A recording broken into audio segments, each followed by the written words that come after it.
तो इस कहानी की शुरुआत होती है स्वायरन नाम की एक खातून को दिखाते हुए, जो कि रनिंग ट्रैक पर थोड़ी एक्सरसाइज करते हुए आगे बढ़ रही थी। तभी अचानक उसे एक मेल आती है, जिसे देखने पर पता चलता है कि वो जॉब में सेलेक्ट हो चुकी है। इस चीज को देखकर स्वायर बहुत ही ज्यादा खुश हो जाती है, क्योंकि वो जॉब के लिए काफी पहले से अप्लाई कर रही थी।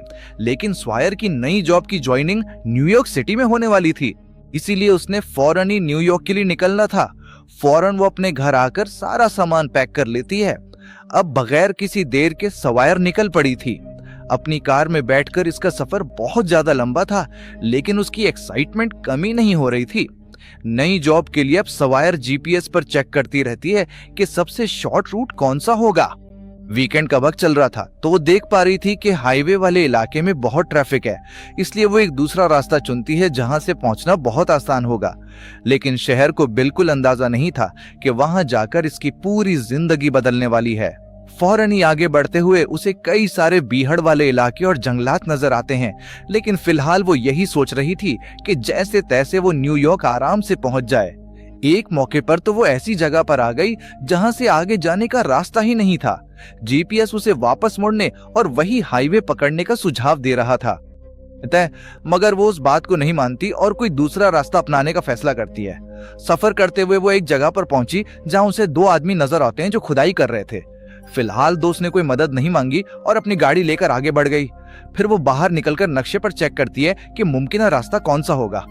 काफी देर तक जब उसे कुछ समझ नहीं आता तो एक दूसरा ट्रक उसके पास आके रुक जाता है। पता चलता है कि उसके अंदर से वही दो आदमी निकले हैं जिन्होंने कुछ देर पहले शायर को गाड़ी के अंदर देखा था। उनमें से एक का नाम ईस्टर और दूसरे का नाम बिग होता है। ईस्टर शायर से पूछने लगा कि क्या तुम्हें किसी मदद की जरूरत है या नहीं, हम यहाँ के मकामी लोग हैं, हम तुम्हारी मदद कर देंगे। तब वो उसे नक्शे पर दिखाते हुए बताती है कि मैं रास्ता भटक गई हूँ, मुझे न्यूयॉर्क जाने के लिए रास्ता चाहिए।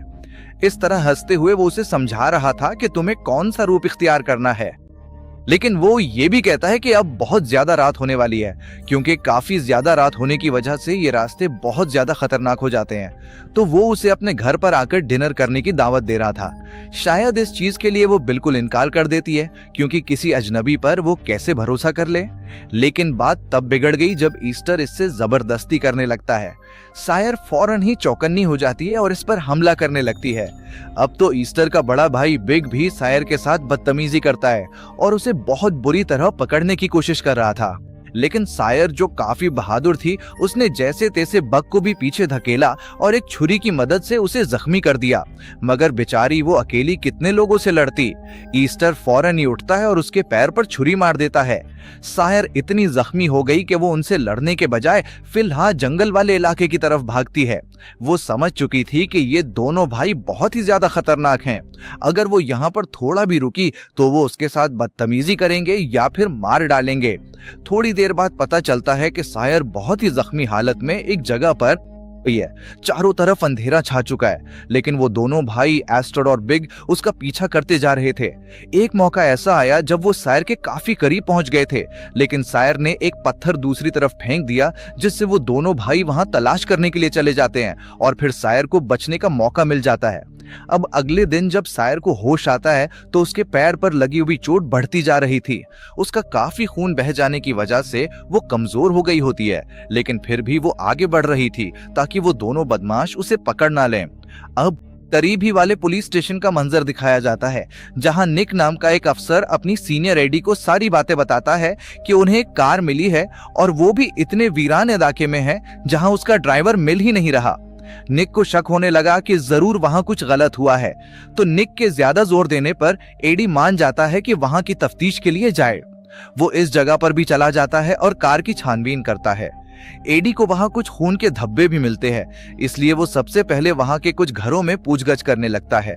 पता चलता है कि एडी एस्टर ये भी घर पर पहुंच चुका है। वो उनसे साफ साफ पूछने लगा कि वो कार किसकी है जो बाहर खड़ी है, लेकिन ईस्टर इस बारे में कुछ नहीं कहता, उसे तो कुछ पता ही नहीं है।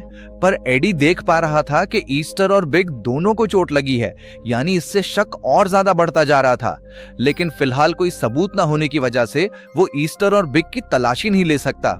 जब वो थोड़ा आगे बढ़ रहा था जैसे तैसे, तो उसे ईस्टर और बिग दिखाई देते हैं, जिन्होंने इसकी कार को नॉर्मल जगह से उठाकर एक और जगह फेंक दिया है। यानी अब कार को ढूंढना और उसकी इन्वेस्टिगेशन करना बहुत मुश्किल हो जाएगा। साथ ही साथ वो ये भी बात कर रहे थे कि उन्हें सायर को मारना होगा, नहीं तो वो हमारी पोल खोल सकती है। अब उनके जाने के बाद सायर अपनी कार के पास जाती है और अपना मोबाइल चेक करती है। उसका मोबाइल थोड़ा बहुत चल रहा था और उसके अंदर उसकी माँ के कई सारे कॉल्स थे, मगर इस जगह पर सिग्नल नहीं होता, जिस वजह से वो कॉल बैक नहीं कर पाती। यही वजह थी कि अब लगता जा रहा है कि सायर बच नहीं पाएगी। इतनी ज्यादा कमजोरी उस पर छा गई थी कि वो बहुत ज्यादा लड़खड़ाने लगी, लेकिन बेहोश होने से पहले उस दिखाया जाता है कि कोई उसके पास आ रहा था और पता नहीं वो कौन था और सायर के साथ क्या करेगा। अब थोड़ी देर बाद जब सायर की आंखें खुलती हैं तो वो देख पाती है कि वो एक घर के अंदर मौजूद है और उसके पैरों पर जो जख्म लगे थे उन पर किसी ने मरहम पट्टी कर दी है। सामने की तरफ उसे एक लेबोरेटरी जैसी जगह दिखाई दे रही थी जो काफी अजीब है, और अचानक हमें सितारा सितारा सितारा सितारा नाम का एक आदमी नजर आता है। असल में सितारा सितारा सितारा ने ही सायर की मदद की होती है वहां से निकालकर यहाँ लाने के लिए, मगर सायर बेचारी काफी डरी हुई थी, इसलिए वो लैंड पर भी हमला करने लगी। लैंड उसे सबसे पहले समझाता है कि मैं दूसरों की तरह नहीं हूँ, मगर यहाँ सायर जो जारहाना होने के साथ साथ काफी कमजोर भी थी, वो दोबारा गिरकर बेहोश हो जाती है। अब हमें वही निक नाम का ऑफिसर दिखाया जाता है जो जेआईडी से बार बार कह रहा था कि इस कार के बारे में हमें पता करना चाहिए। कहीं ना कहीं निक को इस तौर और बिग नाम के दोनों आदमियों पर शक है, लेकिन एडी वहां इन्वेस्टिगेशन पहले ही करके आ चुका है और उसे नहीं लगता कि वो दोनों किसी भी तरह से कातिल हो सकते हैं। हाँ, निक कायल नहीं हो रहा था और अपनी तफ्तीश जारी रखता है। थोड़ी देर बाद जब सायर को होश आया तो लैंड ने उसे सैंडविच खाने के लिए दिया, मगर सायर देख सकती थी कि उसने उसके हाथ बांध कर रखे हैं, यानी लैंड नहीं चाहता कि वो यहाँ से भाग सके। सायर उससे दरखास्त करने लगी कि उसकी माँ उसका इंतजार कर रही है और उसे जल्द अज जल्द न्यूयॉर्क पहुंचना है, वरना वो अपनी नौकरी ज्वाइन नहीं कर पाएगी। मगर लैंड इसकी एक बात भी नहीं सुनता और कुछ नशा आवर मसनूआत बनाने में मसरूफ हो जाता है, यानी वो गैर कानूनी काम करता था, लेकिन बुरा आदमी नहीं था। थोड़ी देर तक वहीं फंसी रहती है। बात तब बनती है जब सायर को किसी गाड़ी के चलने की आवाज आती है तो वो जोर जोर से चीखने लगती है। लैंड गुस्से में आकर उसे चुप कराता है, क्योंकि अगर इन लोगों को पता चल गया तो सायर का मरना पक्का है। थोड़ी देर बाद ये जाहिर होता है कि वो ट्रक किसी और की नहीं बल्कि ईस्टर और बक की है, और लैंड तो उनका एक कजिन था जो यहाँ इनके लिए कई किस्म के नशावर प्रोडक्ट बनाया करता था। ईस्टर और बक फौरन ही लैंड के पास आकर उसे एक औरत के बारे में बताते हैं जो जंगल में कहीं भाग गई थी, मगर लैंड का साफ जवाब था कि उसे इन चीजों के बारे में बिल्कुल भी इल्म नहीं है। आइडिया उस पर ज्यादा कोई रद्द अमल नहीं देता और उन्हें जाने के लिए कहता है। वहीं घर के अंदर सायर को सब कुछ पता चल चुका था और वो कोशिश कर रही थी कि खुद को आजाद कर ले। ईस्टर और बर्ग अब काफी शक करने लगे थे, क्योंकि लैंड ने उन्हें घर के अंदर नहीं बुलाया और वो हमेशा बियर की ऑफर करता है। इसी वजह से उन्हें कुछ शक हो गया तो वो खुद ही घर के अंदर जाके चेक करने लग जाते हैं। लैंड बिल्कुल परेशान था, लेकिन पता चला कि वहां से सायर भाग चुकी है। उसने जैसे तैसे रस्सी को काट दिया था और पिछले रास्ते से निकल गई थी, और इस तरह ईस्टर और बक को कुछ भी नहीं मिलता। अब जब सायर वहां से भागने की कोशिश कर ही रही थी, तब हमें पता चला कि थोड़ी ही देर में लैंड वहां पहुंच चुका है और वो अब उसे अपने साथ वापस चलने के लिए कह रहा था, क्योंकि अगर वो दोनों भाइयों ने तुम्हें ढूंढ लिया तो शायद हो सकता है कि वो उसे ना बचा पाए। इसलिए सायर को महफूज महसूस हो रहा था तो वो लैंड के साथ ही चली गई। अब हमें एक सीनियर ऑफिसर को दिखाया गया जिसका नाम स्लेट है। वो निक और एडी के पास आकर उन्हें डांटने लगा कि तुमने अभी तक वो कार वाला केस हल क्यों नहीं किया, यानी जो कार उन्हें अबैंडन्ड एरिया से मिली है। एडी तो बताने लगा कि शायद उसको छोड़ के चला गया होगा, लेकिन निक अपने सीनियर को सारी सच्चाई बताने लगा कि कैसे मालूमात निकालने पर पता चला था कि वो कार सायरन की लड़की की है, जिसके वालिदैन ने उसे वो कार तोहफे में दी थी और आखिरी बार इसे कॉलेज में देखा गया था पढ़ाई के दौरान। शायद वो किसी काम के लिए न्यूयॉर्क की तरफ जा रही थी और बीच रास्ते में उसके साथ कुछ हादसा हो गया। सबसे पहले तो इस केस को संजीदगी से नहीं लिया जा रहा था, मगर अब स्लेट के कहने पर इस मिशन को टॉप प्रायोरिटी पर लिया जाता है। वो ऑडियो निक से मांग रहे थे कि जल्द अज जल्द मुझे फोन करके पकड़ लिया जाए। हमें अब 100 एयरलाइन से बात करते हुए दिखाया जा रहा था, जहां लैंड सायरन की तारीफ करता है कि वो रस्सी से छूटने में बड़ी माहिर है, लेकिन सायरन का दिमाग सिर्फ एक ही जगह अटका हुआ था कि उसे यहाँ से निकलना है। वो तो लैंड से दरखास्त करने लगी कि उसकी मदद करे यहाँ से बाहर निकलने में। लैंड बताता है कि मेन रोड यहाँ से कई मील दूर है और शहर पहुंचने में तुम्हें कई घंटे लग जाएंगे। इस दौरान अगर तुम्हें ईस्टर और बिग ने देख लिया तो मुसीबत हो सकती है। इसलिए लैंड ने कहा कि कुछ दिनों में वो दोनों भाई कहीं बाहर उनकी जो दूसरी ट्रक है उसके अंदर वो तुम्हें बिठाकर शहर छोड़ाएगा। सायर को अब थोड़ा थोड़ा लैंड की बातों पर यकीन आने लगा था, और ये दिखाने के लिए कि वो खतरनाक नहीं है, सितारा ने सायर के हाथ में बंधी हुई रस्सी भी काट दी थी। अगर वो चाहे तो भाग सकती है। अब हमें आईडी दिखाया जाता है जो सीधा स्टोर और बिग के पास आकर उन्हें मारने लगा था। वो तो इस लड़की सायर के बारे में उनसे पूछता है और ये जानने की कोशिश करता है कि आखिर इन लोगों ने उसके साथ क्या किया। बहुत मार खाने के बाद एस्टर ने आखिरकार अपना मुंह खोल ही दिया था। लेकिन इस लम्हे हमें एक और बात का पता चला कि एडी नाम का वो पुलिस ऑफिसर ईस्टर और बग के साथ मिलकर काम करता था। दरअसल एडी के कहने पर ईस्टर और बग कई गैर कानूनी मसनूआत तैयार करते और शहर में सप्लाई करते थे। इसकी पूरी सिक्योरिटी की जिम्मेदारी एडी पर ही थी। लेकिन अब यहाँ एक लड़की के लापता होने की खबर पर वो कुछ नहीं कर सकता था, इसलिए वो ईस्टर और बग से सच्चाई पूछता है। एस्टर ने साफ साफ बताया कि हमने इस लड़की पर हमला इसलिए किया था क्योंकि हमें लग रहा था कि इन लोगों को स्विम नामी लड़की ने किसी को दफनाते हुए देख लिया है। यानी उस दिन जब ये दोनों गड्ढे खोद रहे थे तो एडी के कहने पर किसी को मारकर वो दफना रहे थे, जबकि स्वेर ने तो उन लोगों को ये सब करते हुए देखा भी नहीं था। सारी गलतफहमी की वजह से अब इतनी बड़ी सूरत हाल पैदा हो चुकी है कि उन्हें बचने के लिए कोई बड़ा कदम उठाना पड़ेगा। ईस्टर एडी को यकीन दिलाता है कि हो सकता है वो औरत मर चुकी हो, क्योंकि उन्होंने पूरा जंगल छान मारा, अब तक वो उन्हें बिल्कुल नहीं मिली।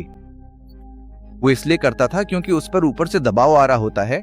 वो उन्हें दोबारा उस लड़की को ढूंढकर मार देने के लिए कहता है। वहीं अब सुबह होने पर स्वेरन लैंड के साथ मौजूद थी और वो उसके काम को बड़े गौर से देख रही होती है।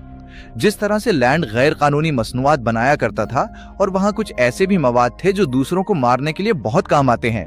ये चीजें कैसे बनती हैं, लैंड स्वेर को सब कुछ बताने लगा। अब बातों ही बातों में अचानक स्वेर की नजर एक नोकदार हथियार पर पड़ी तो वो फौरन ही उसे उठाकर अपने पास रख लेती है। ये सिर्फ इमरजेंसी के लिए था। के लिए जब स्वीयर को अपनी हिफाजत करनी होगी, लाइन जब काम कर रहा था तो वो नोटिस करता है कि यहाँ से एक टूल गायब है और ये स्वीयर के अलावा किसने लिया होगा। यानी वो भी अब इस बात से एकदम चौकन्ना हो जाता है। थोड़ी ही देर में ईस्टर और बिग वहां पर अपना सारा सामान लेकर आगे थे जो लोड करके शहर में ले जाएंगे एडी के कहने पर।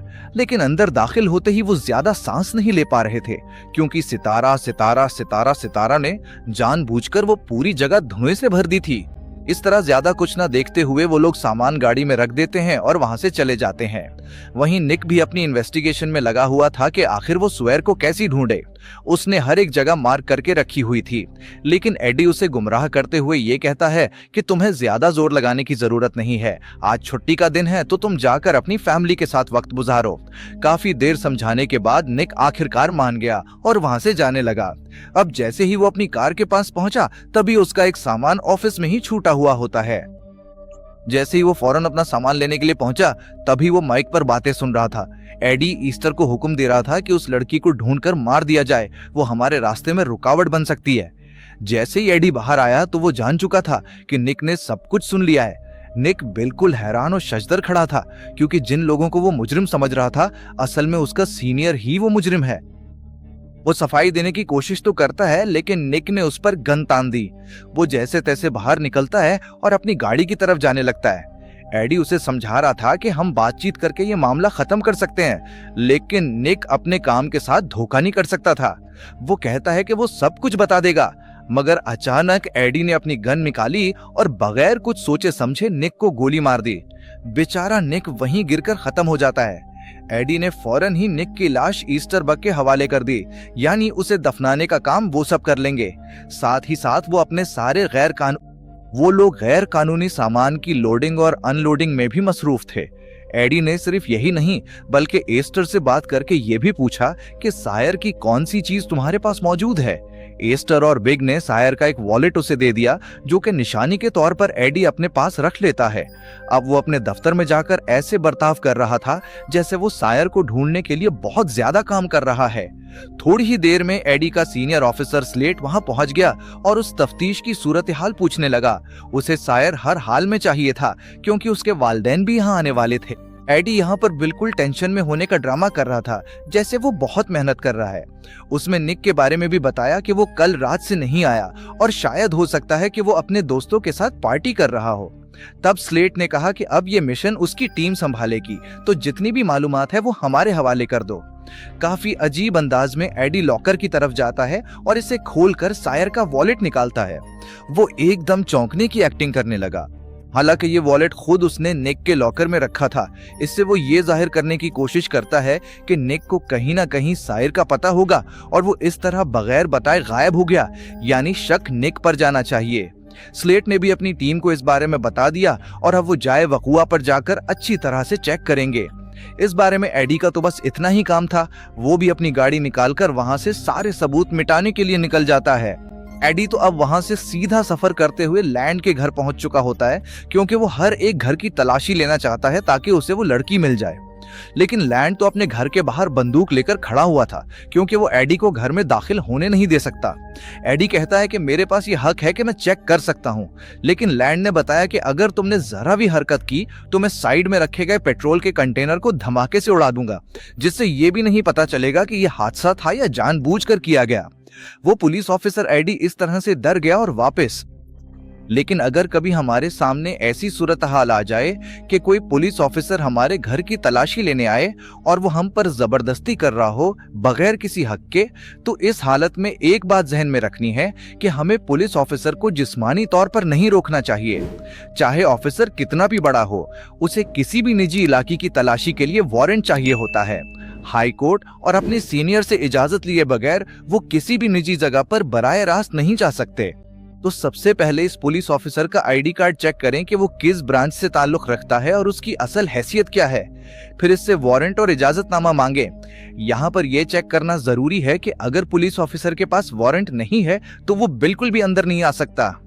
अगर फिर भी आप पर जबरदस्ती की जा रही है तो आप बराह रास्त पुलिस के हेल्पलाइन नंबर पर कॉल कर सकते हैं। अपने घर में जो कुछ भी हो रहा है उसके बारे में बताएं और पुलिस ऑफिसर का नाम और आईडी भी शेयर करें। फौरन इस पर एक्शन लिया जाएगा और आप बिल्कुल महफूज रहेंगे। लेकिन लैंड के पास तो बंदूक थी, इसलिए कोई टेंशन लेने की जरूरत ही नहीं है। ऑफिसर के जाने के बाद जब वो सायर के पास अंदर आया और उसे बताया कि वो मेरे पहचान का एक ऑफिसर था, लैंड तो ऑफिसर से वादा करता है कि वो उसे पुलिस स्टेशन छोड़ देगा और फिर वहां से अपनी नई जिंदगी शुरू करेगा, जो बिल्कुल भी गैर कानूनी कामों से भरी नहीं होगी। सायर भी ये सुनकर लैंड के लिए बहुत खुश होती है। उसने वो छोटा सा टूल उसे वापस दे दिया, लेकिन लैंड उसे वापस लौटाकर कहता है कि तुम इसे अपने पास ही रखो। दोनों के दरमियान एक अच्छी खासी दोस्ती हो गई थी, लेकिन कहते हैं कि ये चीज ज्यादा देर तक नहीं चलती। वो पुलिस ऑफिसर एडी तो ईस्टर और बग से भी मिलकर उसके कजन लैंड के बारे में शिकायत करता है कि वो कुछ दिनों से बहुत अजीब बर्ताव कर रहा है। इसी वजह से ईस्टर लैंड के घर गया अपना एक पार्सल लेने के लिए, लेकिन जब वो निकल रहा था तो उसे सीढ़ियों पर 2 अलग अलग जूतों के निशान नजर आते हैं। यानी इससे ईस्टर को लैंड पर बहुत ज्यादा शक हो गया। लैंड और सायर जब अंदर बैठे हुए होते हैं तो पता चलता है कि ईस्टर और बग वहां अंदर आ चुके हैं। यानी उन्हें पता चल चुका था कि सायर लैंड के पास ही मौजूद है। वो सायर को वापस करने का कहते हैं, मगर वो समझा रहा था कि सायर को लाने ही वाला है। वो कहता है कि आओ आराम से बात करते हैं। जब ईस्टर और बिग पुरसुकून होते हैं तो वो झूठ बोलता है कि सायर अब उसके काबू में है और जैसा वो कहेगा वैसा ही होगा। फिलहाल उसने सायर को काफी बनाने भेज दिया है। इस तरह अपने कजिन सितारा पर काफी गुस्सा हो रहा था, क्योंकि ये उनके लिए एक धोखा है। वही सायर जब किसी का ध्यान नहीं था तो कॉफी बनाने के बजाय एक ऐसा सॉल्यूशन ले लेती है जो बहुत ज्यादा आतिशगीर था। उसे वो जल्दी से एक माइक्रोवेव में रख देती है। सितारा ईस्टर को यही समझाता है कि हमें शायद सायर की मदद करनी चाहिए। अगर वो यहाँ से बाहर निकल जाए तो उसके लिए बहुत अच्छा होगा। अब अचानक बिग की नजर उस माइक्रोवेव पर पड़ती है जो अजीब तरीके से बर्ताव कर रहा था, और पता चला कि थोड़ी ही देर में वो आतिशगीर माया फट चुका है। वहां इतनी ज्यादा आग लग गई कि बेचारा वक्त तो वहीं मर गया। उस पूरे कंटेनर में जितनी भी चीजें थीं वो सब धमाके की वजह से फटने लगीं। सायर और लैंड जैसे तैसे वहां से बाहर निकलते हैं और लैंड को भी बहुत ज्यादा चोटें आई थीं। सायर तो लैंड को उठने के लिए कहती है, मगर लैंड समझ चुका था कि वो नहीं जा सकता, इसलिए उसने सायर को वहां से बाहर निकलने का रास्ता बताया और कहा कि तुम सीधा भागती चली जाओ। सायर भी अब यही करती है और फौरन वहां से निकल जाती है। लेकिन पता चला कि वहां ईस्टर अभी भी जिंदा था, उसका जिस्म भी चला हुआ था, मगर वो बंदूक लेकर सीधा बाहर निकला और सायर पर गोली चलाने के लिए बढ़ा। लेकिन सितारा पीछे से आकर उस पर झपट पड़ता है। वो नहीं चाहता था कि स्टार को कोई चोट पहुंचे, इसलिए एस्टर और लैंड के दरमियान थोड़ी झड़पें होती हैं। अब लगा कि लैंड ने एस्टर को काबू कर लिया है, तो इसी वक्त पीछे से एडी आ गया। उसने बिल्कुल देर नहीं की और लैंड को जान से मार दिया। एस्टर ने एडी को बताया कि वो लड़की अभी अभी सीधे रास्ते पर भागी है, हमें उसे पकड़ना होगा। लेकिन एडी इतना ज्यादा चालाक था कि उसने एडी को भी खत्म कर दिया, यानी वो अपने ऊपर एक भी इल्जाम बर्दाश्त नहीं करेगा। इस पूरे केस को देखकर ऐसा ही लगेगा कि ईस्टर और लैंड एक दूसरे के दुश्मन थे और दोनों ने एक दूसरे को मार दिया। सायर तो मुसलसल भागते हुए यही सोच रही थी कि कोई उसे मदद के लिए मिल जाए, और खुशकिस्मती से सड़क पर उसे पुलिस की एक गाड़ी नजर आती है। जब उसने हाथ हिलाया तो वो गाड़ी उसके पास आकर रुक भी गई और अफसर उसे अंदर बिठा भी लेता है। लेकिन सायर की बदकिस्मती ये थी कि वो अफसर कोई और नहीं बल्कि एडी ही था। मगर अभी सायर को ये नहीं पता कि एडी वही अफसर है जो स्टार और बक के साथ काम करता था। शायद ने तो सारी बातें उसे बता दें कि कैसे उन दोनों ने मुझे अगवा करने की कोशिश की और लैंड नाम के आदमी ने उसकी हिफाजत की। ये बताने को कि वो किस हालत में होगा, इसलिए सायर एडी से कहती है कि हमें जाए वुकुआ पर जाना चाहिए और जो भी जख्मी पड़े हैं उनकी मदद करनी चाहिए। लेकिन एडी कहता है कि मैं चीफ पुलिस ऑफिसर हूँ, मुझे पता है कि मुझे क्या करना है और इस केस को मैं अच्छी तरह हल करूंगा। आखिरकार ये मैं बहुत सालों से करता आ रहा हूँ सर। इस बात पर सायर थोड़ा सोच में पड़ गई कि इस ऑफिसर ने अपने किसी भी साथी को इत्तला नहीं दी और वो उस वाकये की जगह पर भी नहीं जा रहा है। यानी कहीं ना कहीं सायर समझ चुकी थी कि ये वही पुलिस ऑफिसर है जो अब शायद उसे अकेला तो छोड़ेगा नहीं। काफी देर तक सफर करने के बाद एडी अब कहता है कि हमें आगे जंगल में पैदल ही जाना होगा। बेचारी सायर कुछ कर तो नहीं सकती थी, इसलिए जैसा एडी कहता है वैसा ही वो फॉलो करती है। जंगल में वो आहिस्ता आहिस्ता आगे बढ़ते चले गए और ऐसा लग रहा था कि एडी मौका देखकर सायर को गोलियां मार देगा। वो उसे इसी तरह सफर कराते हुए एक दरिया के पास ले आया। बेचारी सायर तो अब दरखास्त करने लगी कि उसे बिल्कुल न मारा जाए, वो किसी को कुछ नहीं बताएगी और यहाँ से चुपचाप चली जाएगी। मगर एडी अपने पीछे कोई भी सबूत छोड़ना नहीं चाहता था। उसने तो सायर को पानी में डुबोकर मारने की कोशिश शुरू कर दी। बेचारी सायर अकेली पड़ गई थी। आखिर वो बचने के लिए क्या ही कर सकती थी। आसपास कोई नहीं था, यानी ईडी के लिए यह अच्छा मौका था कि वो अपने आखिरी सबूत को भी मिटा दे। सायर की जान जाने ही वाली थी, लेकिन इसी वक्त उसने जो छोटा चाकू रखा हुआ था उसे बाहर निकाल लिया। अच्छी बात यह हुई कि सितारा ने उसे आखिरी वक्त पर वो दे दिया था, तो उसने फौरन ही उसे अपने हाथ में पकड़कर ईडी के पैर पर मार दिया। ईडी दर्द से चीखता रहा, मगर सायर ने उस पर कोई रहम नहीं किया। उसने फिर इसी नोकीले हथियार से उसके जिस्म पर कई वार कर दिए। बेचारा एडी बिल्कुल जख्मी होकर वहीं गिर जाता है और इसी तरह उसकी मौत हो जाती है।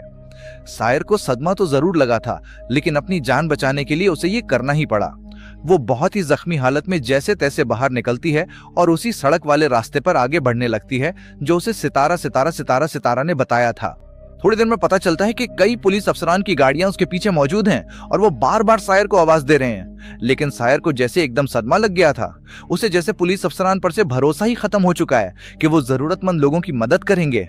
वो बिल्कुल किसी की बात नहीं सुनती और आहिस्ता आहिस्ता आगे बढ़ती रहती है, जैसे उसने अपनी जिंदगी की जिम्मेदारी खुद ही उठा ली है। शायद अब वो इसके बाद किसी अजनबी को तो छोड़ें, किसी पुलिस अफसर पर भी कभी भरोसा नहीं करेगी और हमारी कहानी भी इसी तरह खत्म हो जाती है।